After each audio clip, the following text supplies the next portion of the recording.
Hi, welcome back to the Inside Track. This time we have a SAAB 9.5 to talk a little bit about and show you a little bit of it. The luxury car market, or the prestige car market, is pretty well served by BMW, by Mercedes-Benz and by Audi, but not everybody who can afford a prestige car wants to buy either of those two top brands or the Audi sportier brand.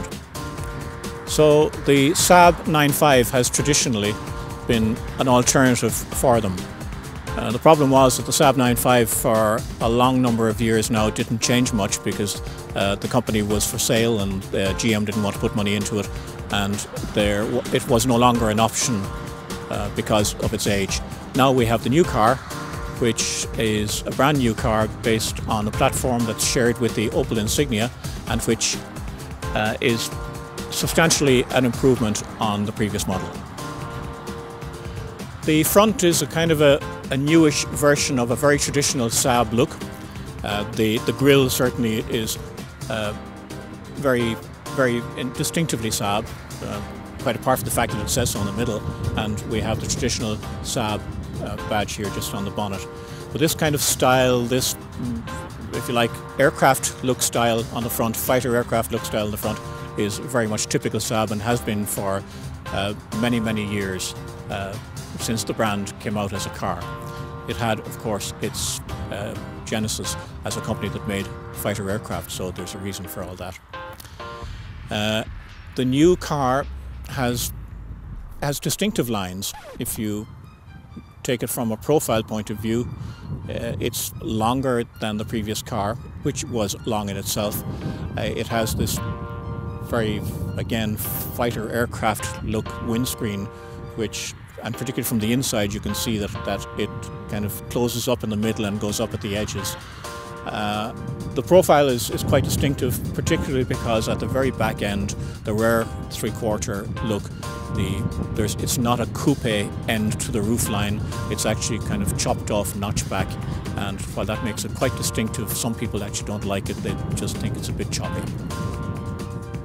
Not everybody wants to drive a Mercedes-Benz or a BMW in the prestige car business. And that's one of the reasons, I suppose, that Audi has done so very well in the last number of years, because they offered an alternative in the prestige car game that simply, well, it didn't look like you were showing off.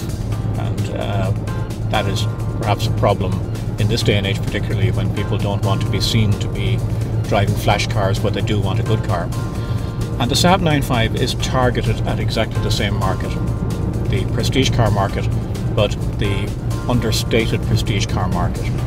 And though they have a brand new design for the car now, and it was badly needed because the old one was a long time beyond its best buy date in looks terms, this one is still an understated car. It's very much distinctive, because all SAABs are distinctive. They're distinctive by the bonnet, they're distinctive by various other details, but in this particular one too, there's a distinction in the rear three-quarter panel, which doesn't go the coupe look that's favoured by most large car and luxury car manufacturers. It has kind of a square back look to it, a notch back, which I find quite attractive, but a lot of people are a bit iffy about.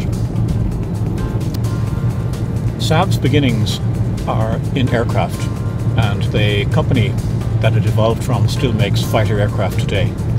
So the cars have always had a kind of an aircraft interior, very much a cockpit style.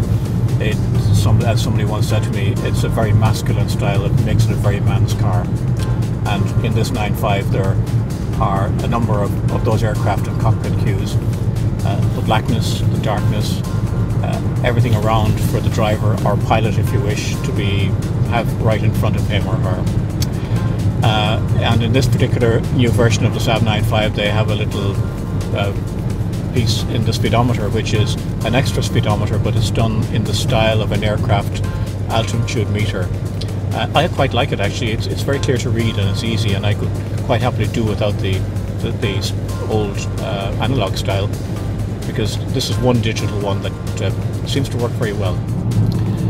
The driving position of the 9.5, it's pretty good. The steering wheel is small and actually feels smaller as well. It's not as thick as some cars these days are.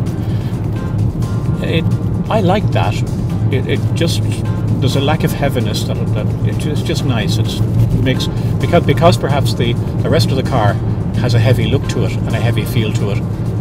The light feeling steering wheel is actually quite nice. The car comes with a 6-speed manual gearbox, or an automatic gearbox, as this car is. It's a smooth operator. It's a smooth automatic transmission. It's perhaps not as sophisticated as some of the new transmissions from BMW and from Mercedes-Benz. The lead-in price for the SAAB 9.5 is around €39,000. Now that's not an awful lot from the lead-in price of its competitor, the one that it targets at as an alternative, the BMW 520d, or the equivalent Audi or the equivalent Mercedes-Benz. Whether the interior finish and the fittings and the comfort of the car offers as much of those as those do is, well, it's something that somebody would have to decide for themselves. So that's the SAAB 9.5, the new one, and it's time will tell whether it will take or not. SAAB has had a kind of a rocky road over the last number of years. In its ownership of GM, it never made money for the company, and that's one of the reasons that when GM decided to go for bankruptcy, they wanted to sell it. It's now owned by a small Netherlands company called the Spyker Car Corporation, which makes really only a couple of supercars. So I don't know yet, and the industry doesn't know yet, whether the company will still survive in the format that it's in. Still, for the rest of this year, or the coming year in 2011, the distributors of SAAB in Ireland are hoping that they will sell, well, at least 200 copies of the new 9.5. Now that's a small beer compared to what its big rivals here will sell, but still, it will be 200 people who will be buying because they want them. That's it from the Inside Track. See you next week.